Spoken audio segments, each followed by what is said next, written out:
tumtendereza Allah subhanahu wa ta'ala salira ku nabbi wa Muhammad sallallahu alayhi wasallam.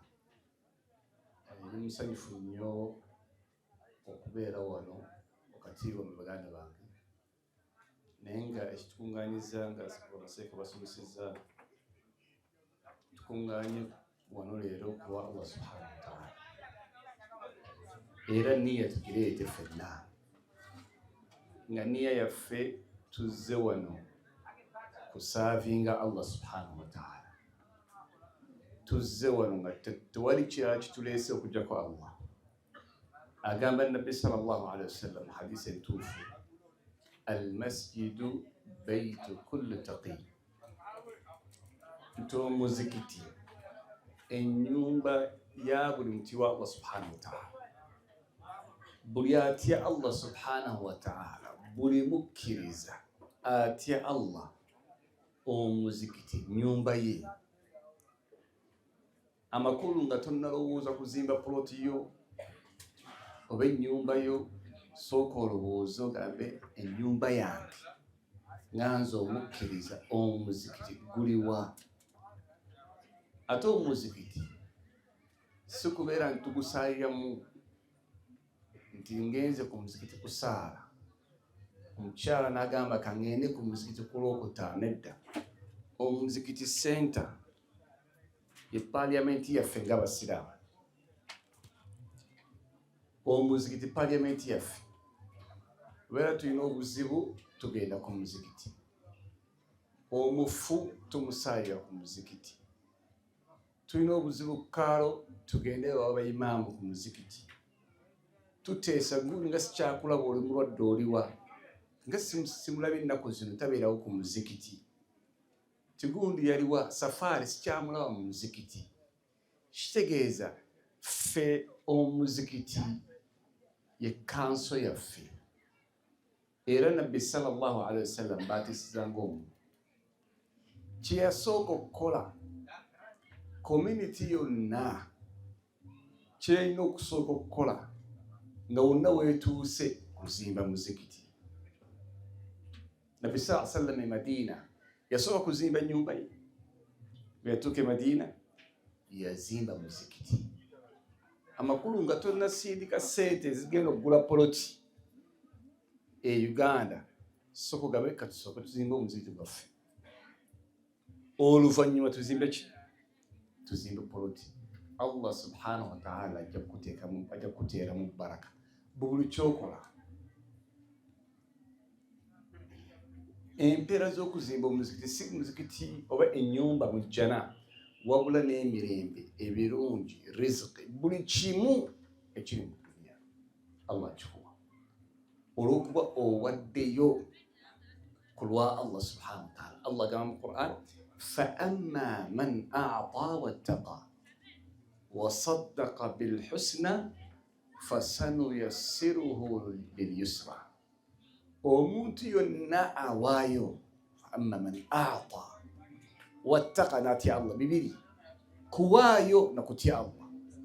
Ebiseera ebisinga okuwaayo tulowooza kuwaayo maali. Nedda, kuwaayo obudde bwo nga leero wetutudde wano ffenna, okuwaayo emmaali yo, okuwaayo amaanyi go, okuwaayo skill gy'olina, obuyivu bw'olina. Bulijjoko ono mulimu abakyala kati abafumba emmere, tuli wano tusoma naye ng'ate bafuna empeera okusinga omuntu akutte microphone. Seeka asomesa, oli omukyala afumba emmere ayinza okubeera ng'asinga n'empeera. Awaddeyo amaanyi ge, awaddeyo buli kimu ky'asobola, asaavinga Abasiraamu. Nabbi yatambula lumu nga bali mu kutambula, nga mulimu abaasiibye n'abataasiibye, olw'okuba batambuze. Abaasiibye ne bakoowa ne bayimirira, abadde tebasiibye ne batandika okubeera nga tenti babazikola. Nabbi n'agamba, dhahaba almuftiruuna bil ujur. Leero abataasiibye empeera zonna bazitutte, be baleetedde abantu amazzi, be babagabudde, ne basiba tenti, ne bakola buli kimu. olw'okuba nti bawaayo. Okuwaayo si kuwaayo nti ssente, wabula kubeera n'omutima omugabi, omutima okuwaayo. fa amma man a'ta wattaqa wa saddaqa bilhusna, namanyi nti waliwo ejjana. Kasita ebintu ebyo bikola, Allah agamba ki? fasanuyassiruhu lilyusra, tujja mwanguyiza ejjana ne mu duniya, buli kimu Allah kugulirewo. Olw'okuba oyagaliza abantu ebirungi, owaayo obudde bwo, owaayo ky'olina kyonna kyonna, olabe nti nno obusiraamu butuuka ku ntikko. Ffe tuwayo mmeka? Era seeka mugambye fundraising tusooke tulindeko. Tetwagala nti eyali tuwadde millions 10 atandike ku million 1 oba omutwalo 5. Ate Allah subhanahu wa ta'ala tatunula nti nno otuwadde mmeka, nti in terms of cash Allah atunulira percentage gy'owaayo ku maali yo. Agamba Nabbi sallallahu alaihi wasallam, rubba dirham sabaqa darahim. Wayinza okubeera nga dirham emu, gine emu, pound emu ng'esinga pounds 10. Kijja kitya? Mubeera ng'olina tugambe pound million 3 oba 2, n'okwatako million 1. N'omuntu abadde alinamu millions 5 zokka, n'agamba kankwateko million 1, ani abeera asinze? Owa millions 5 asinga eri Allah subhanahu wa ta'ala. Olw'okuba ono akuttemu mu millions 5, kimu kyakutaano akikutte n'agamba nkiwaddeyo ku lwalillah subhanahu wa ta'ala. Tuwaddeyo mmeka in terms of percentage? N'ogamba ya Allah, eno maali yange, eno gye nnina n'ekitundu kino nkiwaddeyo lwalillah. Emaali gye mbadde nnina bweti nkiwaddeyo lwalillah. Twali tukumanya ssente za muzikiti e Kampala. Muvubuka muyizi n'agamba sirina ssente endala, naye seeka nina ssimu yange eno. N'agijjamu simukadi, awo wennyini n'agijjamu simukadi, n'agamba mugenda mu kitunde kye munaafunamu nkiwaddeyo ku lwalillah. Talina maali ndala, naye essimu gy'abadde alina. Soogera ku bavubuka nti nno baali mu mbeera y'abasahaba eno wano e Kampala, emaali yonna gy'abadde alina, muvubuka myaka 22, ne mugamba essimu eno gyetaaga. Ogenda kukubira abantu ab'ewaka, n'agamba sigyagala seeta, ngiwaddeyo ku lwalillah, seetaaga ssimu. Olowooza Allah subhanahu wa ta'ala talaba omuntu kyawaddeyo? Kyova tugambye omuzikiti guno tusobola okuguzimba nga ffe. Lwaki tubeera twagala okuzimba omuzikiti? Tunoonya Abawarabu, oba ne tunoonya Abasumaali, oba ne tunoonya abantu abalala tibatuyambireko, nga ffe tusobola. Sigamba nti batusinga ssente, wabula batusinga omutima. Oli n'agamba mpaddeyo, naye ffe tusobola nga tuwaddeyo Allah subhanahu wa ta'ala kyatuwadde. Era Allah akulaganya n'agamba woowaayo nja kwongera. Naye tumukkiriza Allah subhanahu wa ta'ala, waman yatawakkal ala Allahi fahuwa hasbuh. Kasita tubeera nga tuli bamalirivu, Allah atumalira.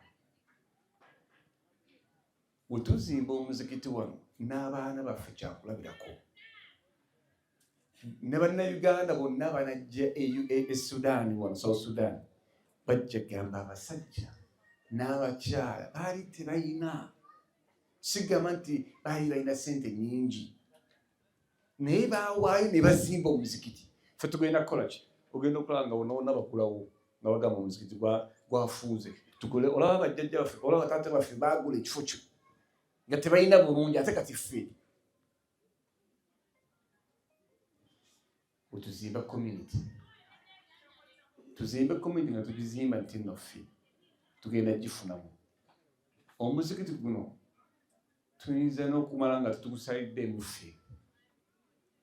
nenga tuguzimba Allah subhanahu wa ta'ala tusule akhira n'abantu abagenda okujja oluvannyuma lwaffe babeerenga balaba kyakulabirako. Nabbi sallallahu alaihi wasallam amaka ge gaali geetoola omuzikiti gwe, naye kiseera kyatuuka nga baagala okugaziya omuzikiti. Ba imma batabiina abaali e Madiina, Muhammad ibn Sirin n'abalala ne basahaba abamu abato abaali basigalawo ne bagamba ba Anas, singa amayumba ga Nabbi mwagalika nga bwe gali, abantu bajje balabeko engeri gye yawangaalamu Nabbi sallallahu alaihi wasallam. Ffe Allah twagadde nnyo baddu ba Allah. Nabbi ebiseera ebimu yeebaka nga talina, ne yeebaka nga talidde, ate ekirala n'alya ne yeebaka nga alidde. Amakulu ne Nabbi waffe sallallahu alaihi wasallam yafunamu obuzibu. Yafuna obuzibu naye nga teyalekerera omuzikiti n'okutambuza obusiraamu. Tutambuze obusiraamu. Kyonna kyonna kye kisobola okuwaayo. Twogere bakwano baffe, tubeere ba advocates. Sigamba nti ffekka abali wano ne Uganda kubaye essimu bantu b'omanyi, ogambe nti owaaye gundi muganda wange ne South Sudan tuzimba omuzikiti, nyama oweereze ssente. Oba kitegedde bakwano bo abali wano obagambe tuzimba omuzikiti obajjeko ssente. Obeere advocate gwennyini nga emaali ego gy'oyina ng'ogitaddemu n'ey'abalala gikuŋŋaanye ogireetere esseeka, oba ogireetere abakulembeze, tuzimbe omuzikiti gwaffe. Omuzikiti gwe guzimba community. Walaw anna ahla alqura amanu wattaqu lafatahna alayhim barakatin min as-samaa. Nabbi sallallahu alaihi wasallam, Allah subhanahu wa ta'ala atubulira nti abantu b'ebibuga singa batya Allah, singa bakkiriza ne batya Allah, obukkiriza ne batya Allah, lafatahna alayhim barakat, singa tubaggulirawo barakat, emikisa ne baraka min as-samaa. Sigamba nti Allah kugamba nti baraka egenda kuva wano, nedda. Agambye baraka min as-samaa, si nkuba yokka, wabula Allah akuwa buli kimu n'akikuteeramu baraka. Abaana bo ne babeera nga baraka, emaali n'ebeera nga baraka, n'obeera nga obulamu bwo bwa baraka. Osaba Allah subhanahu, n'ogenda mu umra n'ogamba n'osaba Allah nti Allah ngala ssente, tosaba Allah maali. Asobola okuwa emaali n'akuwa n'obulwadde, nga ssente ze wakola zonna ziggweera mu ddwaliro. Saba Allah akuteeremu baraka. Waj'alni mubarakan aynama kunt, waj'alni mubarakan aynama kunt. Allah yateekamu baraka, okuteekamu baraka buli kimu Allah akyamiriza. Barakallahu fikum wa jazakumullahu khairan. Assalamu alaikum wa rahmatullahi wa barakatuh.